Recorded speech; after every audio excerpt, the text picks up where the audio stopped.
Ili uwe wa kwanza kupata video zetu, basi usiache kusubscribe, like na kucomment.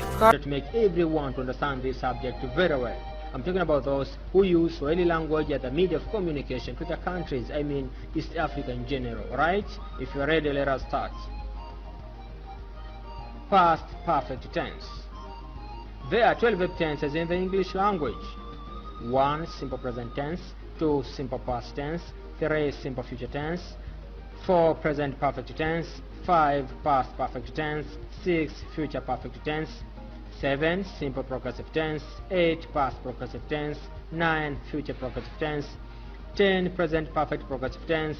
11. Past perfect progressive tense. And 12. Future perfect progressive tense. In this chapter we're going to review the verb tense number 5 known as past perfect tense. Karibu. Tuna vitenzi 12 katika lugha ya Kiingereza. Cha kwanza ni simple present tense, cha pili ni simple past tense, cha tatu ni simple future tense, cha nne ni present perfect tense, cha tano ni past perfect tense, cha sita ni future perfect tense, cha saba ni simple progressive tense, cha nane ni past progressive tense, cha tisa ni future progressive tense, cha 10 ni present perfect progressive tense, cha 11 ni past perfect progressive tense, 12 na mwisho ni future perfect progressive tense. Katika ukurasa wetu wa leo tunakwenda kufanya marudio ya kitenzi cha 5 kinachojulikana ama kinachoitwa past perfect tense ama wakati uliopita hali timilifu. Before we continue so far, let's ask ourselves, what is the meaning of a tense? Kabla tujaenda mbele sana, hebu tujiulize nini maana ya tense?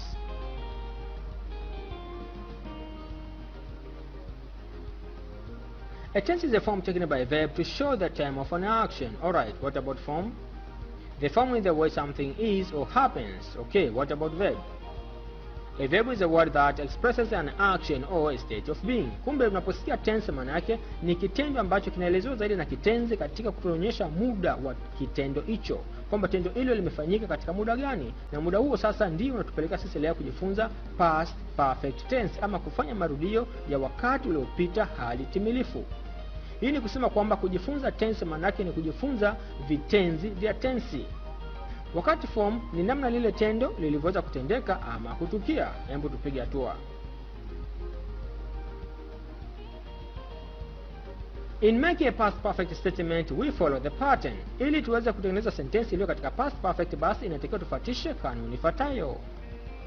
Subject plus had plus main verb in past participle. Tunatumia subject kwa maana ya mtenda, tunajumlisha na had, tunajumlisha na kitenzi kikuu kikiwa katika past participle. Let us see now the uses of past perfect. Hebu tuangalie matumizi ya past perfect. 1. We use past perfect to talk about things that had happened before another action in the past. Tunatumia past perfect kuelezea tendo lililoweza kutendeka ama matendo yaliyoweza kutendeka katika wakati uliopita kabla ya tendo jingine kutukia. Hii ni kusema kwamba panakuwa na matendo mawili ambayo yaliweza kutendeka katika wakati uliopita, kwamba la kwanza lilianza alafu likafuata jingine baadaye, hayo yote yakiwa katika wakati uliopita. Sasa lile la kwanza ndilo tunalolita past perfect. In bracket we call it completed action before something in the past. Katika mabano tunaita hii kwamba ni tendo lililotendeka katika hali timilifu, kwamba limekamilika katika wakati uliopita kabla ya tendo jingine kutukia. Now in our pattern we say that in order to have a sentence for past perfect or statement for past perfect, we need to follow this pattern: subject plus had plus main verb in past participle. Now past participle indicates completed action. Let us see more example about past participle. Hebu tuangalie mifano zaidi kuhusu past participle. Alright, here we have a base or infinitive form, and then we have a past form and past participle. For base form we have be, for past form we have was or were, and then for past participle we have been. Fell, felt, fallen, have, had, do, did, done, see, saw, seen. When we're talking about past participle verbs, is this one. Therefore, it is so important for you to review more about regular and irregular verbs, okay? Alright, now let us continue. Hebu tuendelee. Okay, now let us see some example. Example, she had been my friend before she transferred to another school. In this sentence, there are 2 events that happened in the past. Let us try to break it down. we have present to the moment of speaking, and then we have two pasts. The first one, she was my friend. The second one, she transferred to another school. Therefore, this is our past perfect. But since we talk about events that happened before another event, then we talk about this. She was my friend. This is now our past perfect. That's why we resulted to this sentence. She had been my friend before she transferred to another school. Alright? Okay, let us continue. Hebu tuendelee. Kwamba hapa pana matendo mawili katika sentensi hii. Kwamba huyu alikuwa rafiki yangu kabla hajahamia katika shule nyingine. Kwa hiyo tendo la kwanza alikuwa ni rafiki yangu, tendo la pili alihamia katika shule nyingine. Tendo la kwanza sasa lile kwamba alikuwa rafiki yangu, hilo sasa ndilo ambalo tunaloliita past perfect, ama wakati uliopita hali timilifu. Hebu tupige hatua sasa.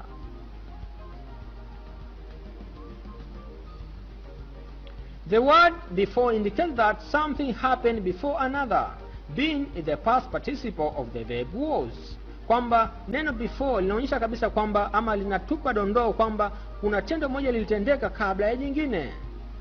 Wakati been ni past participle ya kitenzi was. Another example. Grandpa had lived in this house before he decided to sell it. The first past, Grandpa lived in this house. The second one, he decided to sell it. Kwamba babu yangu alikuwa akiishi katika hii nyumba kabla hajaamua kuiuza. Kwa hiyo tendo la kwanza, babu alikuwa akiishi katika hii nyumba. Tendo la pili lililokuja baadaye ni kwamba aliamua kuiuza. Na hayo yote yalifanyika katika wakati uliopita. Hivyo basi babu yangu alikuwa akiishi katika hii nyumba. Tendo lile la kwanza la babu kulifanya, hilo ndilo sasa tunalolita wakati uliopita hali timilifu, ama past perfect. Another example, mfano mwingine. By the time his mom arrived home, he had already fallen asleep. In this sentence, although the event that his mom arrived home came first, it is understandable that he fell asleep first and his mom arrived home after. Katika sentensi hii, japo kwamba mama kurudi nyumbani ndio inaonekana imeanza, alafu baadaye inaonyesha kwamba mtoto alikuwa amekwisha kulala, lakini inaeleweka wazi kabisa kwamba mama aliporudi nyumbani alimkuta mtoto amekwisha kulala. Hii ni kusema kwamba tendo la kulala ndilo lililoanza, alafu mama ndio akaja.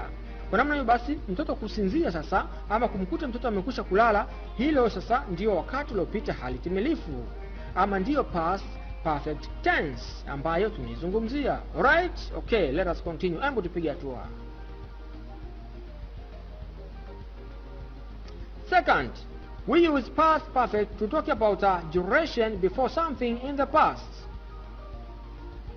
Example, I had had a baby before I entered college. You may be wondering why there are two hads in this sentence. Let's try to break this sentence down again. Here we have a present to the moment of speaking, and then we have two pasts. The first one, I had a baby, and the second one, I entered college. So this one, it is our past perfect, right? Had is the main verb. It is past participle still the same, had. So when we change it into past perfect, it will become I had had a baby. I plus had plus had. Vile vile tunatumia past perfect kuzungumzia matendo ambayo yameweza kutendeka kwa muda fulani hivi katika wakati uliopita. Kwa mfano, nimekuwa na mtoto kabla sijaingia chuo. Sasa nimekuwa na mtoto ndilo tendo la kwanza, hilo ndilo past perfect. Alafu kuingia chuo ikawa baadaye. Ila hayo yote matendo yanaonekana kwa sasa kwamba ni ya wakati uliopita. Sasa mbona tumetumia had mbili? Unaweza kujiuliza mbona pana had mbili? Had ya kwanza ni kitenzi kikuu. Ukijumlisha kwa pamoja unapata sentensi hiyo sasa inayosema I had had a baby. Kwa hiyo inakuwa ni I kwa maana ya subject, tunajumlisha na had kwa maana ya kitenzi. Alafu tunajumlisha na hadi nyingine ambayo ipo katika kanuni. Okay? Sasa hebu tupige hatua. Another one, we had had that car for 10 years before it broken down. The second one, by the time Alex finished his studies, he had been in London for over 8 years. The pattern is had plus subject plus verb in past participle. Ili tuweze kutengeneza sentensi ulizi katika past perfect, basi kanuni ni had tunajumlisha na subject kwa maana ya mtenda, tunajumlisha na kitenzi kikuu kikiwa katika past participle. Kwa mfano, she had been my friend before she transferred to another school. Had she been my friend before she transferred to another school? We have had plus she subject plus verb been, which are in the past participle with a question mark at the end of the sentence in order to make it a question statement. Second one, Grandpa had lived in this house before he decided to sell it. Had Grandpa lived in this house before he decided to sell it? We have had plus Grandpa subject plus verb lived, which are in the past participle with a question mark at the end of the sentence in order to make it as a question statement. And then we have a sentence that had Grandpa lived in this house before he decided to sell it? Exercise. Join the two simple past sentences and make a positive, negative question statement in past perfect. Alright. For positive, Matthew had studied music before he became famous. Negative, Matthew hadn't studied music before he became famous. Question, had Matthew studied music before he became famous? Positive, our teacher had been angry before the principal pacified her. Negative, our teacher hadn't been angry before the principal pacified her. Question, had our teacher had been angry before the principal pacified her? Another one. Positive, the meeting had been finished by the time we arrived. Negative, the meeting hadn't been finished by the time we arrived. Question, had the meeting been finished by the time we arrived? Positive, the wind had blown the papers away before he got them. Negative, the wind hadn't blown the papers away before he got them. Question, had the wind blown the papers away before he got them? Positive, Uncle Rita had been gone before I was born. Negative, Uncle Rita hadn't been gone before I was born. Question, had Uncle Rita been gone before I was born? Do you get me right? Thank you for listening and bye-bye. Naamini kwamba ungalipenda upate nakala ya DVD hii ili uweze kufanya marudio tena na tena, na kwa wengine pia ni rahisi mno. Wasiliana nasi basi kwa namba hizo hapo 0713724066. Na kwa namna hiyo basi tutaweza kukupatia nakala yako.